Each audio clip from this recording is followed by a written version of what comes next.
O nosso tema de hoje trata a respeito do perdão. Em Atos dos Apóstolos, em algum momento, Simão Pedro, o coordenador, o chefe do colégio apostolar, desejou que uma escritura fosse cumprida. Alguém deveria suprir a vaga deixada por Judas Iscariotes. Afinal, Pedro queria manter a figura emblemática dos 12 apóstolos, os 12 discípulos, os mais próximos, porque Jesus teve muito mais discípulos. Então Pedro se viu naquela obrigação de organizar o colégio, ou reorganizar o colégio, colocando alguém ali no lugar de Judas. Orou a Deus e solicitou aos 120 discípulos que ali se encontravam, naquela assembleia, que de forma democrática pudessem escolher aqueles que poderiam se candidatar ou serem dignos de preencher essa vaga. Mas Pedro determinou que 3 quesitos fossem cumpridos. Esse discípulo, ou esse apóstolo futuro, deveria ter acompanhado Jesus desde o tempo de João Batista e acompanhado em todas as suas atividades, até o dia da sua ascensão. Então, 3 quesitos: o início, o meio e o fim. E 2 foram escolhidos no meio de 120 discípulos de Jesus. 2. Somente 2. Um que era chamado de o justo, José Barsabás, e o outro, Matias. Matias e José Barsabás. Nós escrevemos um artigo no jornal Diário de Aparecida, que foi publicado essa semana, na quarta-feira, dia 10 de fevereiro de 2021, que trata desse assunto. Porém, vejamos, os 2 foram escolhidos. E Pedro orou: Senhor, o Senhor conhece o coração, os corações dos homens. E queremos que o Senhor diga qual dos 2 que deve ocupar a vaga deixada por Judas, que buscou outros caminhos, que de forma equivocada foi chamado de ladrão e depois de traidor. Judas nunca traiu Jesus e nunca furtou coisa alguma.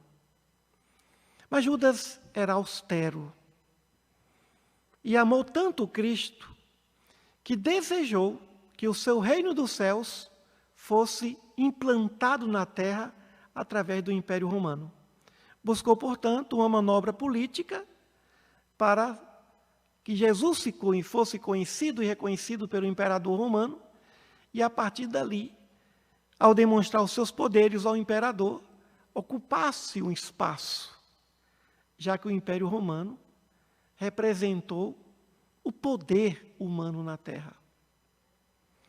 Então Pedro pediu ao Pai, e depois lançou sortes sobre eles. Um hábito que existiu desde o Antigo Testamento. Lançavam pedrinhas ou pauzinhos sobre eles. E ali eles identificariam qual dos 2 que ocuparia a vaga de Judas. E Lucas, em Atos dos Apóstolos, diz: depois que a sorte foi lançada sobre eles, Matias foi o escolhido. Matias foi o escolhido. E começamos a pensar. José Barsabás, denominado o Justo. Matias não tinha um título. Matias não era chamado o Justo, nem o Generoso, nem o Bondoso. Não. Era Matias. Mas José Barsabás era chamado de o Justo. E por que o justo não ganhou, não teve autorização do alto para ocupar aquela vaga? E sim, um outro que não tinha apelido, que não tinha título moral, o justo. Uma pessoa para ser chamada de justa é porque realmente essa pessoa é criteriosa, até certo ponto austera, é uma pessoa que não falha em seu comportamento moral. E é uma pessoa que está ali aberta a ajudar as pessoas, provavelmente um conselheiro, alguém que usava de bom senso para ajudar o outro na resolução dos seus problemas. Qualquer um de nós, se recebermos esse título, nós ficaríamos felizes, porque, afinal de contas, uma comunidade reconhece que somos justos. Afinal, como é difícil ser justo. Como é difícil aplicar a justiça. Às vezes é muito mais fácil amar do que ser justo. Mas por que o que não tinha o título ganhou? Porque o justo, muitas vezes, ele age pela razão, pela consciência. O justo usa a razão. O que é para um, deve ser para ele. O que não é, será para o outro. Salomão age com sabedoria. Mas não foi o justo que ganhou. E a oração de Pedro, Senhor, o Senhor que conhece os corações dos homens, ou seja, o Senhor sabe o que passa nos corações desses dois. Do justo e de Matias. E a sorte recaiu sobre Matias. O que pode vencer o justo? Deveria ter entrado, ou deveria entrar na vaga de Judas, não o justo. Porque Judas pensou que estivesse agindo com justiça. Muitas vezes, o nosso senso de justiça diz respeito ao conhecimento intelectual e até moral que trazemos.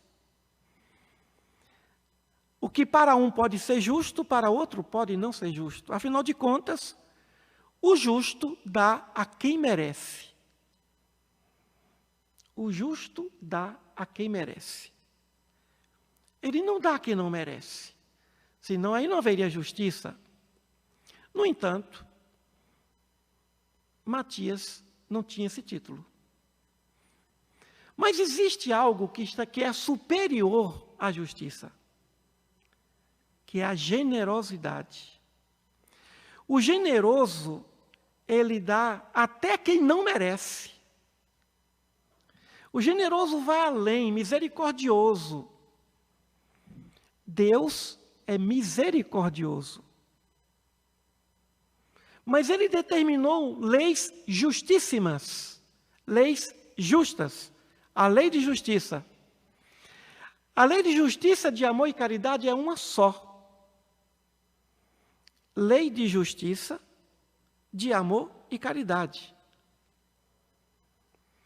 Mas por que não saireis daí enquanto não pagares o último ceitil? Onde estaria a misericórdia divina diante desse mandamento? Mais adiante, as Escrituras falam, o amor cobre a multidão de pecados. E mais adiante, o apóstolo João define Deus não como Deus é justiça, e sim Deus é amor. O generoso ajuda até o ingrato. Jesus curou 10 leprosos, somente um veio agradecer. E ele perguntou, não foram 10? Onde estão os outros 9? A generosidade não mede. A generosidade não é justa. A misericórdia não é justa. O processo do perdão é um processo de generosidade. Senhor, quantas vezes eu deverei perdoar o meu irmão? Até 7 vezes? E Jesus definiu o perdão como um processo. Não apenas 7 vezes, mas 70 vezes 7 vezes. O perdão é um processo de evolução. Pela generosidade e não pela justiça. Quando o indivíduo sofre uma agressão, o que ele pensa? Eu quero que Deus seja justo. Eu quero justiça. Não é isso, doutora? Eu quero justiça. Ou seja, eu quero que o agressor sofra as consequências dos seus atos. Quando nós pedimos justiça, nós não pedimos amor, nós pedimos castigo, punição. Punição para que o outro aprenda a não mais fazer o que ele fez. Nós queremos punição.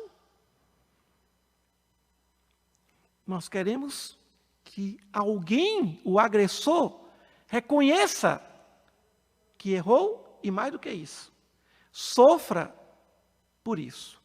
Aprenda pelo sofrimento. Então Matias foi o vencedor. Não se sabe se Matias era generoso ou se não era generoso, não. Não tem isso em Atos dos Apóstolos. É apenas uma hipótese, acompanhada de um raciocínio lógico. O justo, ele dá a quem merece. O misericordioso, o piedoso, o bondoso, o generoso, dá a quem merece e até a quem não merece, porque o sol nasce para todos. Se perdoardes apenas aqueles que vos perdoam, se ajudardes apenas os que vos ajudam, que recompensa tereis? Qual vai ser a diferença? Então a diferença está no processo evolutivo. Se alguém o agride ou a agride, perdoar não significa se manter à frente desse alguém para que a agressão prossiga. Sair do foco do agressor. Do agressor social, do agressor físico, do agressor CNPJ, pessoa jurídica, onde o indivíduo se sente agredido, material ou moralmente. Então, o processo do perdão é um processo dinâmico e não um processo estático, de aceitação da violência, de aceitação da agressividade, de aceitação da injustiça. É um processo dinâmico porque significa sai dali, sacode o pó daquela cidade e busque outra cidade. Não dê o que é santo aos cães, nem pérolas aos porcos. Então, o perdão é um processo de evitar, de superação diante de uma agressão. Orai pelos que vos perseguem. É outro mecanismo, sempre dinâmico. Bendizei aqueles que vos maldizem. Se alguém te forçar a andar 1 milha, vai com ele mais outra milha. É um processo de flexibilidade. Por que o ano 2021 é o ano do perdão? Porque é o ano de um recolhimento. Na verdade, a pandemia está começando. O que aconteceu em 2020 foi apenas o prenúncio. Em outubro, já falávamos que a pandemia iria começar em 2021. E em 2021, a quantidade de desencarne será muito maior. Muito maior. O que representa o momento social? O momento de recolhimento. O momento de recolhimento para o perdão, o auto-perdão, significa aceitar a sua vida, aceitar o que ocorreu em sua existência. O perdão começa com um processo de aceitação. Nós estamos vivendo um momento em que estamos saindo da rotina. Não estamos na rotina, e quando saímos da rotina, percebemos coisas que a rotina não nos faculta a perceber ou enxergar. Então é um momento de olhar para trás, olhar para o passado e não se cobrar além. Muito será pedido a quem muito se houver dado. Mas se não foi dado o suficiente diante de tantas bênçãos, é porque naquele momento o indivíduo não absorveu as bênçãos. O agressor é, antes de tudo, alguém que pede socorro, é, antes de tudo, uma pessoa necessitada. E o perdão passa pela misericórdia no sentido de compaixão.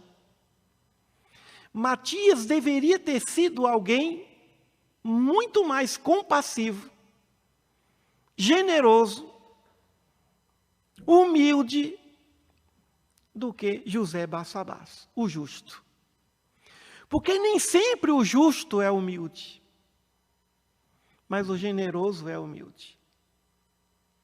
Precisamos ser generosos com os outros, com a vida, e por que não dizer, conosco mesmo. E dizermos, eu dei o meu melhor, eu fiz o melhor que pude. E que não haja comparação nessa reflexão. Eu poderia ter feito muito mais? Será que poderia ter feito muito mais? Se a nossa visão é quantitativa, nós pensamos, o quanto eu fiz. Não pensemos o quanto eu fiz ou deixei de fazer. Pensemos, como eu fiz. A qualidade dos meus atos, a qualidade do meu processo de evolução. O amor cobre a multidão de pecados, porque ele vem de uma generosidade. E ser generoso significa reconhecer as bênçãos do Pai. Ora, eu recebo muito mais do Pai do que esse indivíduo me deve. E Jesus conta uma parábola de um homem que devia ao seu Senhor uma quantia significativa. O Senhor perdoou, e ao sair dali ele encontrou alguém que devia muito pouco, e ele foi implacável diante daquele devedor. E alguém que viu aquilo, disse ao Senhor, olha, o Senhor perdoou a dívida dele, ele foi implacável, começou a agredir o outro, porque devia muito pouco a ele. E o Senhor chamou e disse, como é que você faz isso? Não perdoe muito mais? Deus nos perdoa muito mais do que nós temos a perdoar a alguém. Diante da cruz, Jesus não disse, eu vos perdoo, dando um exemplo da sua superioridade. Mas sim, Senhor, perdoai-os porque eles não sabem o que fazem. Naquele momento, Jesus estava defendendo os seus agressores. E quando ele pediu ao Senhor, ao nosso Pai, que afastasse dele o cálice, ele não queria fugir da dor física. Ele não queria aceitar a dor moral de ver seus entes, seus espíritos, seus filhos espirituais, praticando uma injustiça. Assim como uma mãe pediria a Deus, sabendo da conspiração de seus filhos em tirar sua própria vida. A dor de Jesus, no Getsêmani, foi a dor da mãe, ao ver os seus filhos fazerem uma injustiça. E ele pediu a Deus, Senhor, perdoai-os. Eles não sabem. Ou seja, o agressor não sabe o que faz. Aquele que nos agride, aquele que nos persegue, aquele que de algum modo nos incomoda, não sabe o que faz. E como diz Santo Agostinho, se o ser humano soubesse o quanto é bom fazer o bem, ele seria homem de bem por egoísmo. Não sabe o que faz. Não sabe o que faz, não sabe o que fala, não sabe o que pensa. Então, o que significa perdoar? Primeiro, reconhecer que deve muito mais do que aquele seu devedor. Então, eu não tenho moral para cobrar dele, ou pedir à lei divina que o cobre, para que ele sofra e eu me sinta bem com o seu sofrimento, diante da agressão sofrida, do mal que ele me fez, ou que ela me fez. Primeiro, vamos pensar assim: nós devemos muito mais do que alguém possa nos dever. Perdoa, Pai, as nossas dívidas, assim como nós perdoamos aos nossos devedores. Ou seja, ali Jesus já coloca uma condição. O perdão somente virá se ele também sair daqui. E o perdão não sai da consciência, não sai do senso de justiça. O perdão sempre sairá do coração. O generoso é superior ao justo. Assim como a gratidão é superior à justiça. E o direito nos ensina isso através do Instituto da Suspeição. O profissional do direito não pode julgar o seu ente querido. O juiz não pode julgar um ente querido, ele tem que ser afastado. Porque a gratidão é superior à justiça. E ai do ingrato. E ai do ingrato, que queira fazer justiça diante de um benfeitor. E ai de um ingrato, que queira fazer justiça diante de um benfeitor. Pede afastamento. Eu estou impedido. Por quê? Porque ele me colocou nesse cargo. Eu sou ministro do Supremo Tribunal Federal, indicado pelo partido político, indicado pelo presidente. Eu não posso julgá-los. E nas faculdades das instituições de ensino superior, muitas vezes, chegam até nós provas de alunos para serem revisadas, diante de alguma revisão equivocada do professor da disciplina. Eu nem vejo a prova, acompanho o parecer do professor. Mas aí eu vou ler. Depois que eu escrevo isso, eu vou ler a prova. E se eu perceber que o professor realmente errou, eu ligo para ele. Professor, tem isso aqui. Mídio, você sabia que eu anulei essa questão? O aluno não estava em sala. Eu sou suspeito, eu não posso julgar o meu colega. Que a instituição de ensino superior convide professores de fora para julgar aquela prova que foi mal corrigida e o professor não quis modificar e não aceitou seu erro. Porque a gratidão é superior à justiça. Imaginemos nós, professores julgando a prova de um professor que me deu o emprego. A gratidão é superior à justiça. A generosidade é superior à justiça. Meus alunos, alguns tiram nota 4, 5, eu ponho sempre 9, 8. Antigamente, meus alunos sempre tiravam 10. Eu passava muito trabalho para eles. Agora não passo trabalho algum, mas nunca ponho no sistema nota menor do que a nota que ele tirou da prova. Sempre maior. Mas eu sempre aviso, olha, é a nota do estímulo. Alunos que se matriculam numa época como essa, ele já merece nota boa. Até porque a avaliação numérica não avalia ninguém. Nem sempre aqueles que são os nerds são os melhores profissionais. Muito pelo contrário. Os melhores profissionais são aqueles que amam o que fazem, não os que tiraram as melhores notas. Muitas vezes os nerds não sabem conviver em grupo, não são sociáveis, e as empresas aí solicitam às instituições de ensino superior a listagem daqueles que passaram na média. E eles dizem, os que passaram na média são mais flexíveis, humildes. Os que só tiravam 9 e 10 são implacáveis, não sabem perdoar, não sabem compreender, não sabem ser generosos diante da falha, não se compadecem diante da falha alheia. Se você reprova um aluno por 1/10, em algum momento a vida vai reprovar você por 1/10. Porque é a lei de causa e de efeito. É a lei da semeadura.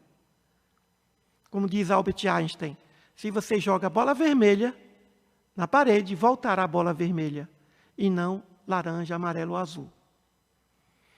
O perdão significa um processo de libertação do passado. Quem não perdoa congela o tempo. Tem o seu tempo passado congelado. E o tempo, quando é congelado, ele gera sofrimento. Porque o tempo é dinâmico. O perdão faz com que o indivíduo saia daquela dimensão de tempo e avance para outras dimensões de tempo. Quando não se perdoa, o indivíduo está dizendo que não quer sair daquela zona de tempo. Ele quer permanecer naquele tempo. E ele fica naquele tempo. E ele sofre naquele tempo. Ele não segue adiante. E por isso que Jesus diz, se você for fazer uma oferenda, ou oferecer algo diante do altar, e lá perceber que você tem alguma coisa contra o teu irmão, volta, reconcilia com o teu irmão, enquanto estás a caminho com ele. E aí depois sim, volta e oferece a sua oferenda ao altar a Deus. Ou seja, saia do tempo congelado. Não guarde mágoas. E muito menos ódio de alguém. Porque a mágoa, ela é realimentada pelo ódio. Não perdoar é manter o ódio àquela pessoa, àquela cidade, àquela circunstância, ou até aquele seu procedimento. Não tenha ódio de si mesmo. Não tenha ódio de si mesmo, nem de ninguém. E no Evangelho segundo o Espiritismo, feliz é aquele que dorme e pensa, nada tenho contra o meu próximo. E não só contra o seu próximo, nada tenho contra ninguém, nem contra mim mesmo. É o processo do autoconhecimento. O eu sou o que eu sou significa, eu conheço o meu nível, mas eu não me contento com esse nível, estou sempre a evoluir. 2021 continuará sendo um ano de cobranças. Cobranças maiores. O que houver escondido vai mais uma vez fazer questão de gritar. Sair dos sepulcros. E ai de quem não souber perdoar. Vai sofrer muito mais. Porque o ser humano está sendo convidado de forma generosa pela natureza a passar por esse processo de perdão. Quando as pessoas querem sair de casa, porque querem sair de casa e querem ter sua vida social, já que a lei da liberdade existe, muitas delas também querem evitar a convivência familiar. E é interessante o que acontece. O grande problema no caso da pandemia pelo coronavírus não está nas casas comerciais, nos lugares, mas está no transporte coletivo. O problema está naquela aglomeração daquele transporte, metrô, ônibus. A aglomeração começa ali. E as autoridades precisam tomar providências antes de liberar tudo em relação ao transporte coletivo. Então vamos abrir as escolas, vamos abrir todas as instituições comerciais, religiosas, sociais, mas vamos cuidar do transporte coletivo, porque senão, se fizer tudo isso e mantiver o transporte coletivo do jeito que está, o administrador público desencarnará como genocida. O genocida é aquele que possibilita a morte de milhares de pessoas através de uma canetada. Então, vamos abrir as escolas. Eu sou a favor de que abra as escolas. Mas depois de abrir as escolas, ou antes de abrir as escolas, vamos cuidar dos ônibus que as crianças adentrarão. Porque se abre escola, se abre as repartições e não cuida do transporte coletivo, isso é um genocídio, é uma irresponsabilidade. No futuro, nós vamos olhar para esses 3 anos, 2020, 2021 e 2022, é quando vai a pandemia, e vamos olhar para trás e vamos ver, a história vai julgar os genocidas que estão no poder, nas prefeituras, nos governos estaduais, nas presidências de países. Eles serão julgados por causa da sua ignorância. Perdoemos também os genocidas sociais, os genocidas que estão administrando a coisa pública. Então parece que é uma hipocrisia. Libera tudo e não cuida do básico, o transporte. É o que está matando. Aeroportos, estação rodoviária e transportes coletivos, urbanos ou interestaduais. É ali. Ninguém toca nesse assunto. É um assunto proibido, o transporte coletivo. E se filma as pessoas no meio das festas, mas ninguém filma o transporte coletivo cheio de gente. Não tem aglomeração pior. E se filma aglomerações, ora, o povo não é burro, o povo é inteligente. Ora, se eu posso andar nesse transporte, é isso que o Estado me oferece? Então, por que eu me impedir que eu também vá em busca de outra aglomeração nas praias, clubes e eventos? Então, claro que é uma sociedade injusta. Claro que há uma hipocrisia. Claro que há uma preocupação maior com o poder econômico, poder político, poder social. Claro, evidente. Mas mesmo assim, enxergando essas falhas, perdoemos essas pessoas ignorantes. As pessoas que não sabem o que fazem quando agem assim. Misericórdia. E lembrarmos sempre o que diz as Escrituras. A vingança é minha, diz o Senhor. Oremos pelos nossos governantes ignorantes. Oremos pelos nossos administradores da coisa pública ou das empresas privadas ignorantes. Eles não sabem o que eles estão a fazer, se comprometendo num momento como esse. É um momento de semeadura e de colheita, mas agora é o momento da semeadura. Talvez desencarnar nesse tempo seja uma bênção, do que permanecer nele, fazer parte dessa tragédia, dessa história, que na verdade é uma tragédia moral. A cada início de século tem uma pandemia. E como toda enfermidade vem de uma sangria moral, nós estamos num processo de transformação e de cobrança de natureza moral. E não se trata, e que não se diga que é mudança, transição planetária.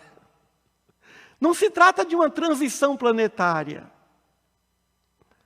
Se trata de cobrança. Se trata de chamar atenção à sociedade terrena diante dos valores espirituais. Porque os valores materiais estão matando as pandemias, as doenças, as guerras. Tudo isso tem uma origem em enfermidade moral do indivíduo. Não sabem o que fazem. Por isso, nós temos uma visão de justiça. Nós sabemos o que é justo e o que é o injusto. Mas sejamos generosos até com os injustos. Até com os injustos. orando por eles, fazendo a nossa parte, dando o melhor de nós, fazendo o melhor possível para que o nosso mundo não precise usar máscaras, seja um mundo mais real, um mundo mais transparente. Quem ama não oculta, quem ama é transparente, o generoso é aberto, ele não falta, multiplica pães e peixes e ainda sobra uma quantidade enorme de pães e peixes.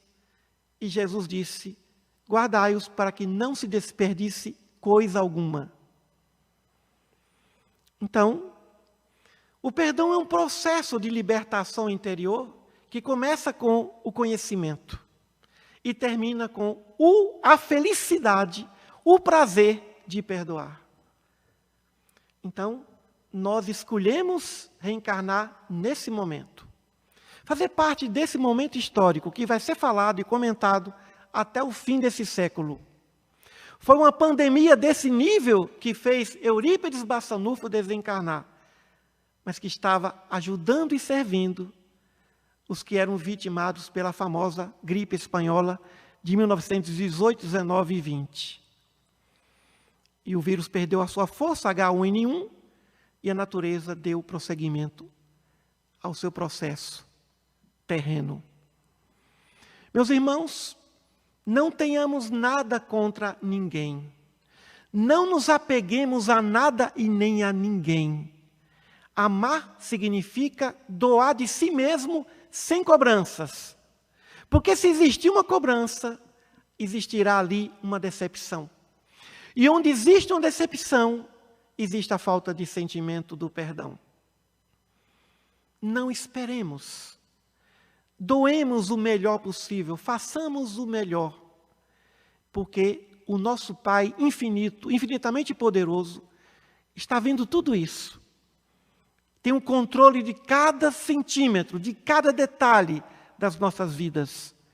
E aí nós vamos sentir a aventura dos anjos, a felicidade dos arcanjos, porque nós somos privilegiados por entender o processo do perdão. Deixemos para lá aquilo que nos magoou. Ou se nós magoamos alguém, não tenhamos medo de pedir perdão. Olha, me desculpe, você tem o direito de não me desculpar, mas eu errei, é o arrependimento. Mas o arrependimento sozinho não basta. O arrependimento tem que vir acompanhado de mudança de comportamento. E a melhor mudança de comportamento, o mais difícil dos comportamentos, significa perdoar. Deixar o rio da vida fluir. Deixar que o amor flua em nós. E depois nós vamos descobrir que não somos nós que perdoamos. É Deus que perdoa o indivíduo através de nós. Nós somos canais de amor e de generosidade. Estamos aqui para suprir a vaga de alguém que queria o poder e que valorizava muitas coisas materiais, como Judas. Maria de Betânia foi ungir o mestre e ele disse: mas Senhor, esse óleo é caro, esse perfume é caro, com esse dinheiro a gente pode ajudar muitos pobres. Judas, bom administrador, mas não tinha concepção. Judas, o que essa mulher está fazendo é me preparando para o momento. Está ungindo o meu corpo. Os pobres sempre os tereis. E eu quero que todo o evangelho diga o que essa mulher está fazendo comigo. Estamos aqui para preencher as vagas, ou a vaga de Judas. Todos nós somos o 12º apóstolo que no passado nos equivocamos, traindo pensamentos pela ignorância. No passado valorizamos demais as coisas materiais. Somos os novos Matias. E temos que ser generosos como Matias. Mais generosos do que justos. Mais misericordiosos do que justos.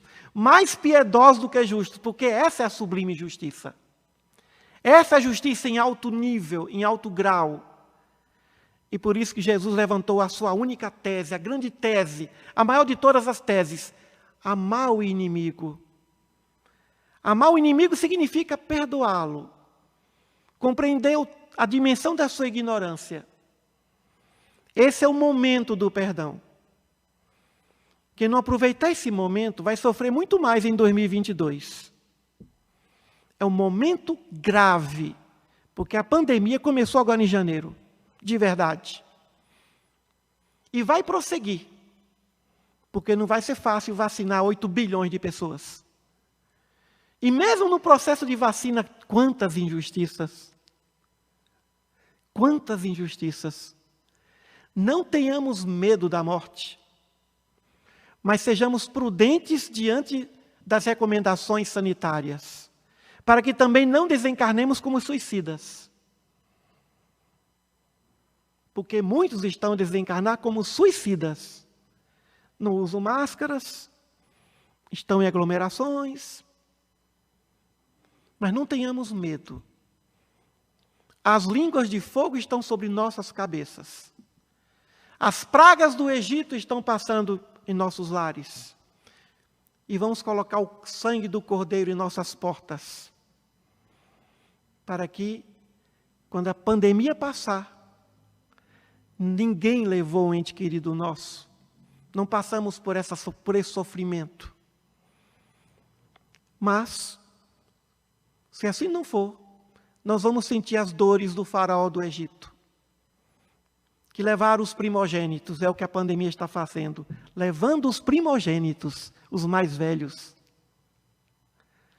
E agora, numa segunda onda, e a terceira onda que virá pior, vai levar pessoas que não estão na senectude. A melhor imunização é o processo do perdão. Não tem nada que perdoar, porque não se sente ofendido, e se sente ofendido, já está pago, porque a nossa dívida é maior. Que Jesus, o nosso grande mestre do perdão, nos abençoe, nos dê a sua paz, e que nós possamos voltar aos nossos lares, às nossas regiões espirituais, com renovadas energias, e dizendo sempre, como aquele publicano no templo: Senhor, minha culpa, minha tão grande culpa. Não sou digno nem de olhar para Ti, nem de olhar para o céu, para o alto. Mas, com o Senhor, a minha lepra espiritual vai desaparecer, e que eu não me torne ingrato diante de tantas bênçãos. Continuemos em nosso ano 2021, priorizando o perdão acima de qualquer outro valor espiritual. E nós seremos convidados a permanecer, bem-aventurados os puros, ou a partir, mas certamente para as regiões melhores do que essa. Muita paz a todos.